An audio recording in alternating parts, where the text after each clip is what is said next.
भाग कर खबर, बेखौफ जुबान, बेबाक अंदाज।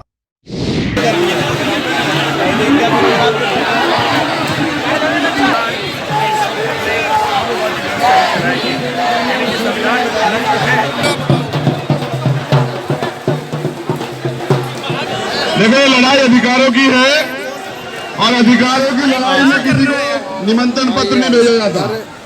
मेरा काम है लड़ना, मुझे बागी कहा जाता है, इसलिए मैं लड़ने के लिए चला आया।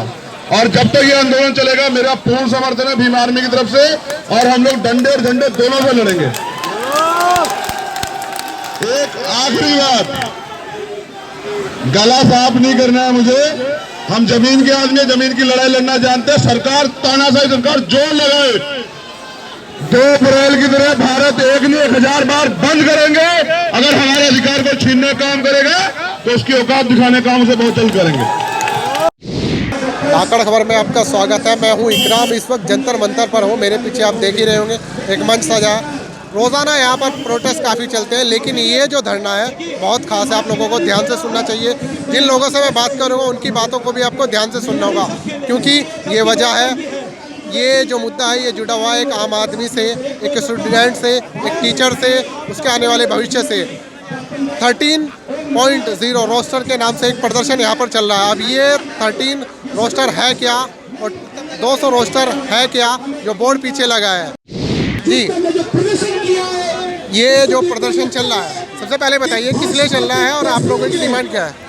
देखिए, बड़ा सिंगल सा तरीका है। एक 200 पॉइंट रोस्टर होता है डिपार्टमेंट में असिस्टेंट प्रोफेसर के अपॉइंटमेंट करने का यूनिवर्सिटी में। इसके पहले 200 पॉइंट रोस्टर जब हुआ करता था तो सारे कॉलेज को एक यूनिट मान के जितनी वैकेंसी होती थी उसको मंगाया जाता था। उसको 200 की एक सीरीज बनाई जाती थी। उसमें हर पहला 3 जनरल को जाता था, चौथा ओबीसी को जाता था, 7वां एससी को जाता था, 8वां ओबीसी को जाता था और 14वां एसटी को जाता था। ये प्रक्रिया जब रिजर्वेशन लाया गया 97 में 80 को और 2007 में ओबीसी को, जिसको एग्जीक्यूट किया गया 2013 से, तो ये कहा गया इस रोस्टर प्रणाली को हम बोलते थे कि ये जो है जितना आपके पास पोस्ट है, पोस्ट बेस्ड रिजर्वेशन दिया जाता था। आपके यूनिवर्सिटी में जितना पोस्ट होगा उसके आधार पे 27% और 14%, 7.5% दिया जाएगा। अभी इलाहाबाद हाई कोर्ट ने एक ऑर्डर दिया कि 13 पॉइंट रोस्टर लाया जाएगा जो विभागवार रोस्टर होगा। इसका क्या फजीयत है विभागवार रोस्टर का? ये कहता है कि विभाग को एक यूनिट मानेंगे, और विभाग को यूनिट मानने से क्या क्या समस्या है ये समझिए। विभाग को यूनिट मानने से पहली समस्या ये है कि 13 पॉइंट का आप 13 का सीरीज चढ़ाएंगे। चूँकि 14वां एसटी को जाता था तो एसटी तो पूरा चला जाएगा, एक के बाद 13 के बाद 1 शुरू हो जाएगा, तो एसटी पूरी तरीके से गायब आपके रिजर्वेशन से। दूसरा समस्या ये है कि ये वैकेंसी वाइज होगा। एक बार में जितनी वैकेंसी लगेगी उस पर रिजर्वेशन मिलेगा, ना कि उस डिपार्टमेंट में जितना पोस्ट है। वैकेंसी मान लीजिए आपके पास 5 है तो 3 तो अनरिजर्व हो गया, चौथा ओबीसी हो गया, 5वां फिर अनरिजर्व हो गया, एससी एसटी सब गायब। लेकिन क्या किसी डिपार्टमेंट में 5 पोस्ट होता है? ऐसा नहीं। हमारे यहाँ डिपार्टमेंट में 3 से 4 पोस्ट होता है, उससे ज़्यादा नहीं। तो इस तरीके से हम लोगों ने कंपैरेटिव स्टडी किया है पूरे यूनिवर्सिटी का। तो 200 पॉइंट रोस्टर से अगर वैकेंसी आ रहा है और 13 पॉइंट रोस्टर से वैकेंसी आ रहा है, तो लगभग 13 पॉइंट रोस्टर में 95% रिजर्व सीट घट के चली जा रही हैं अपर कास्ट अनरिजर्व को। इस तरीके से दलित, बहुजन, ओबीसी, इवन पीडब्ल्यूडी सबकी सीटें ड्रामेटिकली कम हो रही है। जो 95% रिजर्व सीटें कन्वर्ट हो गई अनरिजर्व में। अब आपने अनरिजर्व का परिभाषा बनाया रिजर्व और अपर कास्ट, तो क्या उस जो रिजर्व यूआर का कैटेगरी है उसमें किसी रिजर्व स्टूडेंट जाएगा नहीं। इसका मतलब कि पूरे के पूरे संरचना में केवल 2-1% जो है एससी एसटी ओबीसी पीडब्ल्यूडी जा पाएगा। ये बहुत खतरनाक है। पूरे यूनिवर्सिटी सिस्टम से किसी भी दलित, बहुजन, ओबीसी, पीडब्ल्यूडी को बाहर करने का एक साजिश है। तो ऐसा क्यों है इसको समझिए। ये पूरी मानसिकता है। 2013 में जब दोनों वैकेंसी लागू, दोनों रिजर्वेशन को एग्जीक्यूट किया गया, एचआरडी यूपीए 2 ने कहा कि हम पैसा नहीं देंगे जो सरकार रिजर्वेशन को सही से फॉलो नहीं करेगी।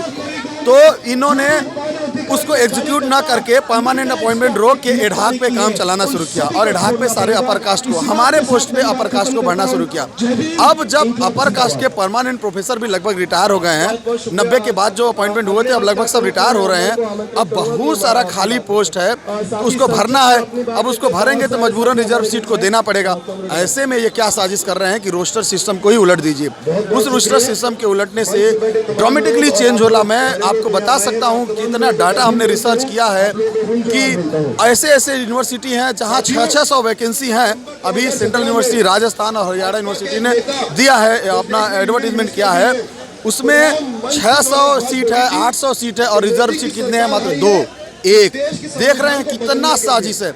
तो ये हमारा डिमांड बड़ा सिंगल है कि किसी भी तरीके से आप, पार्लियामेंट का सेशन चल रहा है, बजट सत्र लास्ट सेशन है इस गवर्नमेंट का, अगर इस गवर्नमेंट को सोशल जस्टिस का, सामाजिक समरूपता का, बहुलता का और सामाजिक न्याय का थोड़ा सा भी शर्म है, थोड़ा सा हया है, थोड़ा सा ख्याल है, तो इस बात को इंश्योर करे कि इसी सेशन में, 15 दिन के सेशन में प्रॉपर बिल आए जो ये कहे कि 200 पॉइंट को सीधा सीधा रिस्टोर करे।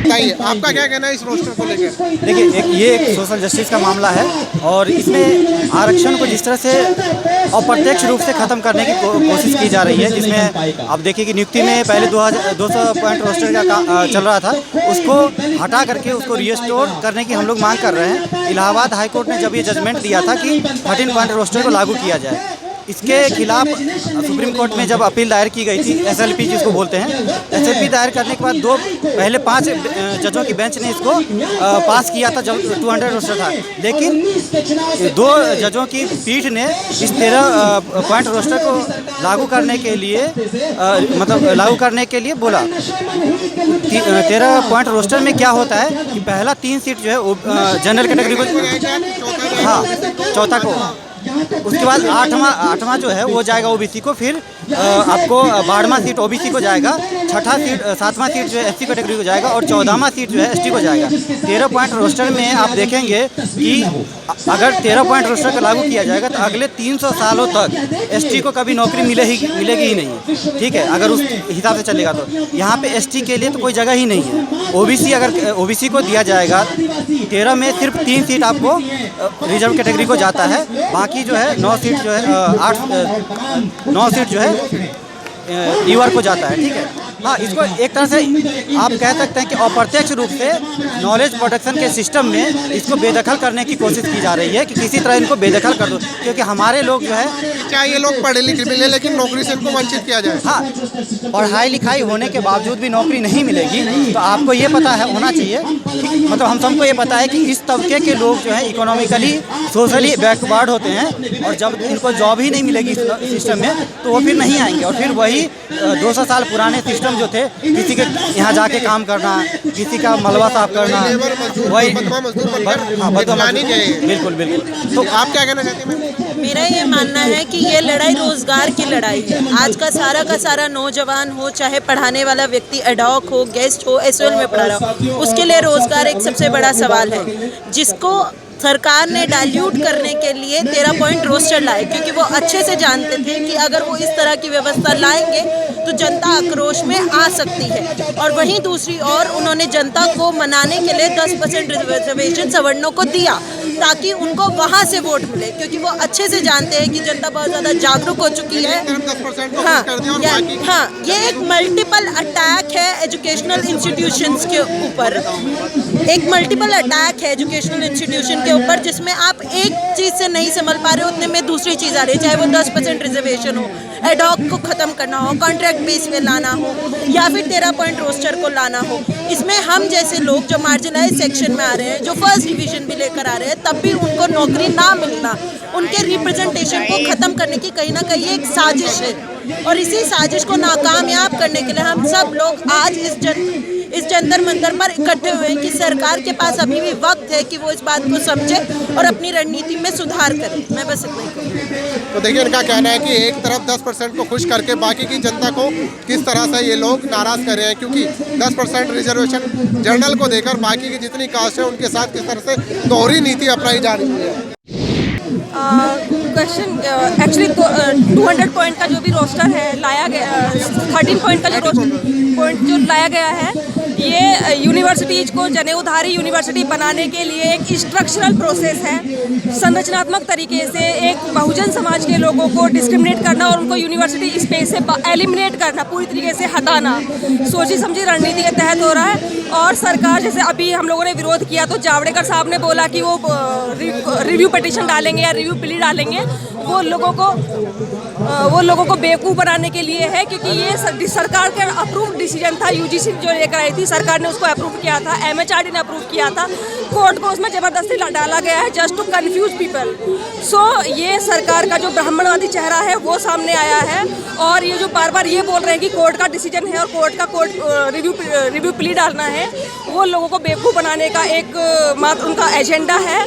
और जो इसके साथ जो डिपार्टमेंट वाइज भी कर रहे हैं ये लोग, जब सभी फैकल्टीज़ का irrespective of department, irrespective of their centres, अगर उनके वेतनमान में कोई अंतर नहीं है, उनकी सेवा शर्तों में कोई अंतर नहीं है, ड्यूटी जो उनका है असाइन हुआ उसमें कोई अंतर नहीं है, तो फिर यूनिवर्सिटी लेवल पर अपॉइंटमेंट होने में इनको दिक्कत क्या है?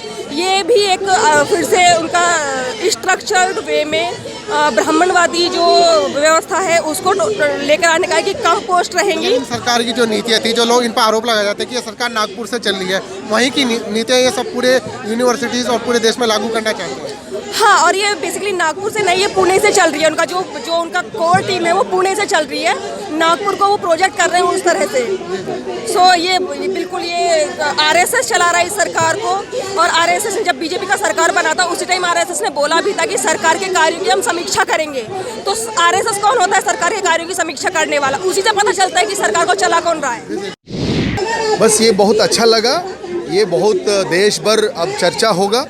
जब देश भर चर्चा होगा तब पूरा ये जो पार्लियामेंट में लोग, जो नेता लोग बैठा है, वो लोग जगेगा।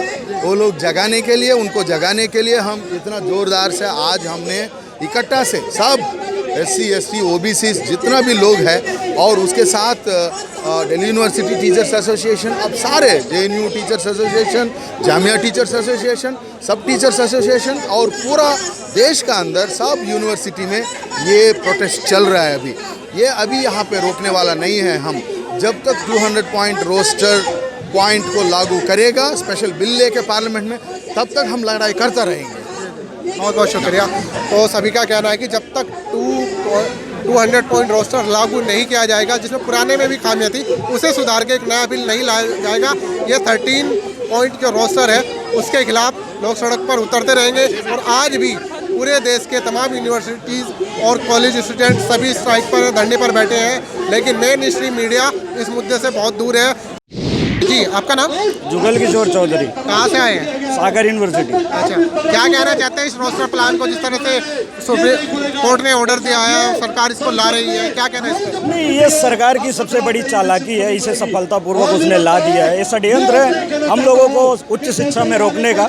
जिस तरह से अभी न्यायालय का निर्णय आया और उसके बाद सीधा लागू कर दिया गया, फटाफट 8-10 यूनिवर्सिटियों ने वैकेंसीज निकाल दी, जो 4 साल से नहीं निकल रही थी, उनको तुरंत लागू कर दिया। तो एक तरह का षड्यंत्र है जिसके विरोध में हम लोग हैं, क्योंकि हम लोगों का पूरा संविधान बदला जा रहा है और हम लोग खड़े ऐसे देख नहीं सकते हैं, और हम लोगों को उच्च शिक्षा से वंचित किया जा रहा है।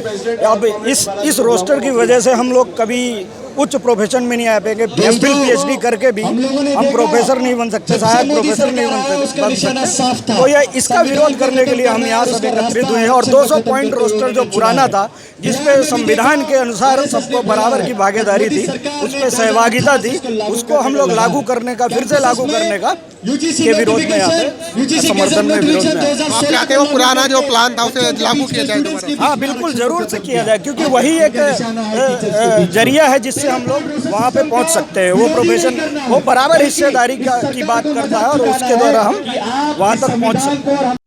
तो JNU से हमारे साथ उमर खालिद भी मौजूद है, वो क्या कहना चाहते हैं इस रोस्टर प्लान के ऊपर, उनसे बात करते हैं। जी सर।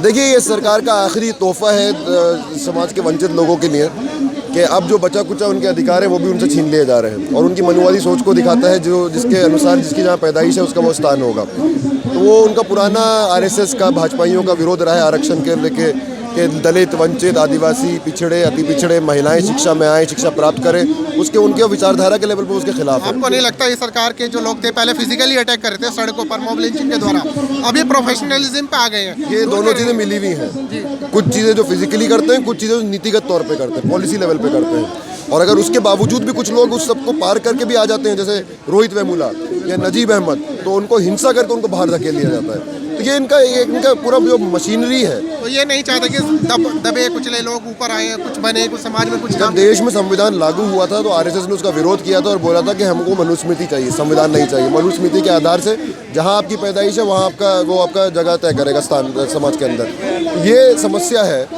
और इस समस्या को समझना है। इस दो विचारधाराओं के बीच की लड़ाई है और आज ये विचारधारा जो आज ये रूलिंग पार्टी ले रही है वो इस देश के संविधान को, इस देश के लोकतंत्र को ख़त्म कर देगी। अगर इस जिम्मेदारी को समझेंगे हम तो अपने कर्तव्यों को भी समझेंगे आने वाले दिनों में। देखा जाए जब स्टूडेंट आवाज़ उठाता है, जैसे आपने उठाई थी, आप लोगों को देश गद्दार कहा जाता है, ये भी इनका एक तरीका है मेरे ख्याल से रोकने का। जो देश के गद्दार मुझको बोलते हैं भाजपा के लोग, मैं उनसे एक सवाल पूछना चाहता हूँ। मैं ये सवाल पूछना चाहता हूँ कि वीर सावरकर, विनायक सावरकर, जिनको ये वीर सावरकर बोलते हैं, उन्होंने अंग्रेज़ों से माफ़ी मांगी थी और माफ़ी में लिखा था कि मैं तुम्हारा एक ओबीडियंट सर्वेंट की तरह काम करूँगा। ये वीर सावरकर के तो आप पहले बताइए कि उनको आप क्या बोलेंगे? गद्दार बोलेंगे, देश प्रेमी बोलेंगे, क्या बोलेंगे? जब संविधान लोग लागू हुआ तो आरएसएस ने उसका विरोध किया। अब आप बताइए आरएसएस को आप क्या बोलेंगे? जो अपनी गद्दारी को छुपाने के लिए वो दूसरों को गद्दार बोल रहे हैं। हम मोदी सरकार से सवाल पूछ रहे हैं कि 2014 में जो उनका घोषणा पत्र में उन्होंने वादे किए थे वो वादे कब पूरे होंगे? देश में 15 लाख रुपए कब आएंगे? देश में 2 करोड़ रोजगार कब आएंगे? आपने हमारे खिलाफ आरोप पत्र दर्ज किया, हम तो बोल रहे हैं आरोप पत्र दर्ज कीजिए, मुकदमा शुरू कीजिए, मुकदमे में दूध का दूध पानी का पानी हो जाएगा। आप ही सबसे डिले कर रहे थे 3 साल से। अब आप बताइए अपने वादों पर बात कीजिए आप। ठीक है, बहुत बहुत शुक्रिया।